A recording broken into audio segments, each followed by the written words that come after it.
The Legend of Zelda Tears of the Kingdom arrives on Nintendo Switch in less than a month. The game is out on the 12th of May, and I was lucky enough to be invited by Nintendo to preview the game and play it for myself for more than an hour. Now, an hour is not enough time to explore a kingdom as big as Hyrule, but luckily all you really need is 5 minutes with this game to understand that the spirit of discovery which made its predecessor, Breath of the Wild, so great, is alive and well in Tears of the Kingdom. There is so much I can tell you, so much more that I want to tell you, but I can't just yet.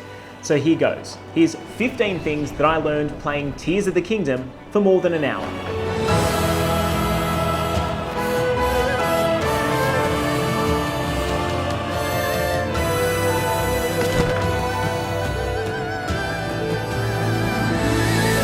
Number 1, weapons and items can really only be fused once. Everyone's imaginations were running wild as soon as we saw Mr. Aonuma attach that puff shroom to a shield, but it turns out once you've done that, you can't attach another item to them. I'm not saying that we can't unlock that ability a little bit later in the game, but when it comes to fusing, at least in the build that I played, it turns out you can only fuse each item once.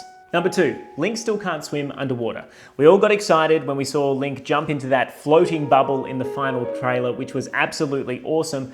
But from the parts that I played, I was never given an option to dive below the surface. Again, not saying we can't unlock that later in the game, but from the part of the game I played, which was a little bit earlier on in the story, I'm told, that certainly wasn't an option. Number 3, Korok seeds are back, and so is Hestu. Now, we knew that Koroks would be in the game. Some speculated that they might be traveling merchants, but turns out they pretty much operate in the exact same way as they did in Breath of the Wild. Rescuing them or solving a little puzzle that you find out in the world will net you a Korok seed or 2, and one of those I rescued actually mentioned Hestu by name. Now, I am sure, as a result of that, we will see our chubby, maraca-loving tree friend once more, but whether or not the Korok seeds are still tied to upgrading your inventory remains to be seen. Number 4, there are plenty of new items to get acquainted with, including Bomb Flowers, Fire Flowers, and Muddle Bud.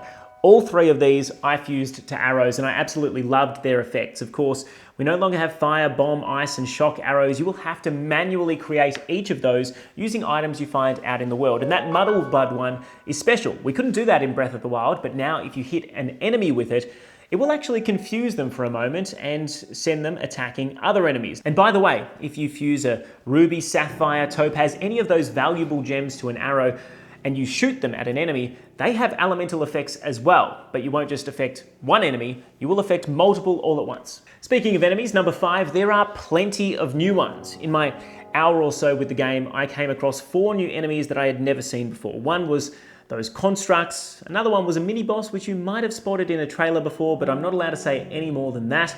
The third was this giant blue boss bokoblin, I believe it was called, and it was kind of like a Hinox, except it was so much faster and it could carry weapons. Certainly scary. I made sure to freeze it with an ice arrow right away. And it was also next to a bokoblin that was covered head to toe in what looked like bone armor. It actually had a different colored health bar as a result, and none of my attacks were doing anything to it until I fused a big, heavy, metal spiky ball to a sword that was strong enough to bash through and actually start affecting it. So if you're someone that wasn't necessarily happy with the enemy variety in Breath of the Wild, it seems that the Nintendo team has gone some ways to addressing that. Number 6, we are playing with Zonai technology. The Zonai have long been rumored to be this ancient tribe, this long extinct tribe, but they have clearly been very advanced in their time and left behind plenty of toys for you and Link to play with.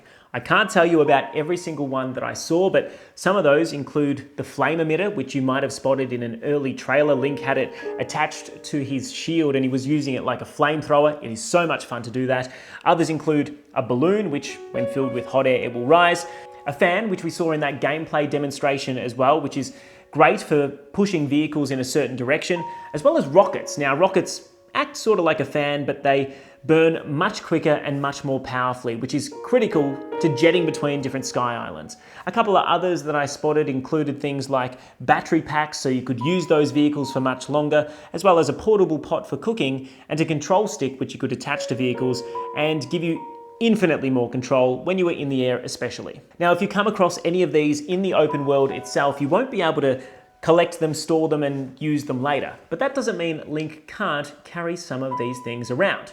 Which brings me to number 7. Those gumball machines that we've seen in the trailers actually dispense Zonai devices, and these ones you can carry around. Now, I've only spotted these on Sky Island so far, so I don't know if you find them down on the world of Hyrule itself, but if you collect items from construct enemies that you've defeated, including things like a Zonai charge, you can offer up essentially up to 5 of those at once, like you would while you're cooking, to a little pot in front of this device, and it will spit out these gumballs. Now, first I gave it 1 and I only got 1 Zonai device back, but then I gave it 5 and I got about 11. So there's a little bit of a tactic you can employ here to get more bang for your buck. Number 8, those glowing lights on Link's hip are actually battery chargers. I thought these were the Tears of the Kingdom when I first saw them, but it turns out they are battery chargers. You won't just be upgrading your health and stamina in Tears of the Kingdom, you will also be upgrading that battery pack. Now, how we do that, I have no idea, but it's clear that when Link had the 4 glowing vials on his waist,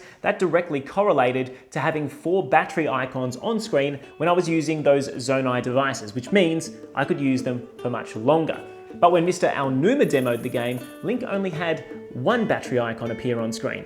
How you get more, I have absolutely no idea. Feel free to speculate because it will be critical to exploring the sky, mainly because, at number 9, building vehicles is critical to navigating between the Sky Islands. There are several ways of getting up to the Sky Islands that I can't exactly tell you about in detail, but once you're up there, getting between them does demand some creativity.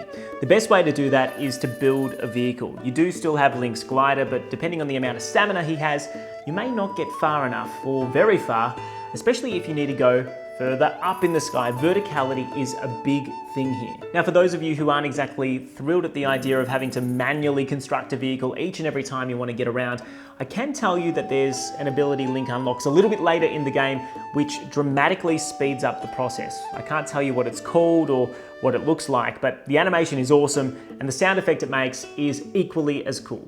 Which brings me to number 10. Now, cooking is still just as important in Tears of the Kingdom as it was in The Legend of Zelda Breath of the Wild, and if you combine ingredients perfectly, you will still be treated to that little delightful chime that plays when you've cooked a meal. Now, those of you who didn't like the fact that Link could carry around an infinite amount of meals and therefore an infinite amount of health may be a little bit disappointed because that seemingly has not changed. Treasure chests have changed in their appearance, at least the ones I found on the Sky Islands, but their musical notes haven't changed either. Same goes for the background noise, at least the style of the background noise. It is still beautifully calm and musical while you're out and about exploring the world and solving puzzles, never rushing you to that next objective. Number 11, the guy that built Link's house in Breath of the Wild is back in Tears of the Kingdom. I don't know if you remember Hudson, but there are signs of him scattered throughout the open world. He's the guy that charged you 3,000 rupees and 30 bundles of wood to build you a house near Hateno village. Well, he's back. I found planks of wood in different shapes as well as wheels at one location near this place called Lake Colomo on Hyrule Field, beside a sign that read Hyrule Restoration Materials. Use this material cache for all your building needs. Come find us if you'd like a dream home. Hudson Construction. I wonder how much he's going to charge us for a house this time. Number 12, physics plus the Ultra Hand equals almost infinite possibilities. For me, this is the thing to get excited about. There were so many puzzles I came across where there were seemingly multiple solutions to the problem. There was one as well where the Nintendo rep that was helping me through this demo said he had watched 4 others in their office solve the same puzzle in 4 different ways. And by the time I was done, he had seen it 5 different ways because I tried something truly outrageous that never should have worked. That is the thing to get excited about. This game is not only going to push you to discover things that are in the open world, but push you to discover your own creativity. Now, I can't wait to throw myself at all these puzzles, but I also can't wait to watch other people on Twitch or TikTok do the exact same thing to see how they did it differently. Number 13, Link may not have the Sheikah Slate anymore, but that doesn't mean you won't know where you are. Link still has access to a perfectly functional map in Tears of the Kingdom as well as the binocular feature from Breath of the Wild. One difference was, in the old game, you only had 5 markers that you were able to place on things that you could spot off in the distance in the world. In Tears of the Kingdom, it looks like you have a 6th marker, which is good because So much about Hyrule has changed. That's number 14. I can't show you the footage of this because I wasn't allowed to do it, but once I had finished the demo, I jumped off one of the Sky Islands and just barreled towards the ground as quick as I could to see as much as I could. And there's plenty. There is so much for us to discover in this revamped version of Hyrule. Yes, it's the old map, but it is changed in so many ways. And if you're one of those people who was worried that there might not be as much new to discover in this world, a world that reuses the base map from Breath of the Wild, I think you can put those fears to rest. Which brings me to the final point, number 15. When you're falling from the Sky Islands, you better hit the water or you're gonna die. When I jumped down, I thought I'd be cool. I knew I could use the glider, but I thought I'm gonna barrel down as quickly as possible. And the Nintendo rep did tell me, he said, hit the water. You need to hit the water if you're gonna survive. I thought I was on track and I just missed it. I sort of hit the bank of a river, which was a little bit darker, but certainly not water, and I died instantly. And I had way more than 12 hearts in this build of the game I played. Either way, it was incredibly exciting. I can't wait to do it again, and I can't wait to watch you do the same when The Legend of Zelda Tears of the Kingdom hits the Nintendo Switch on May 12th. You are our final hope.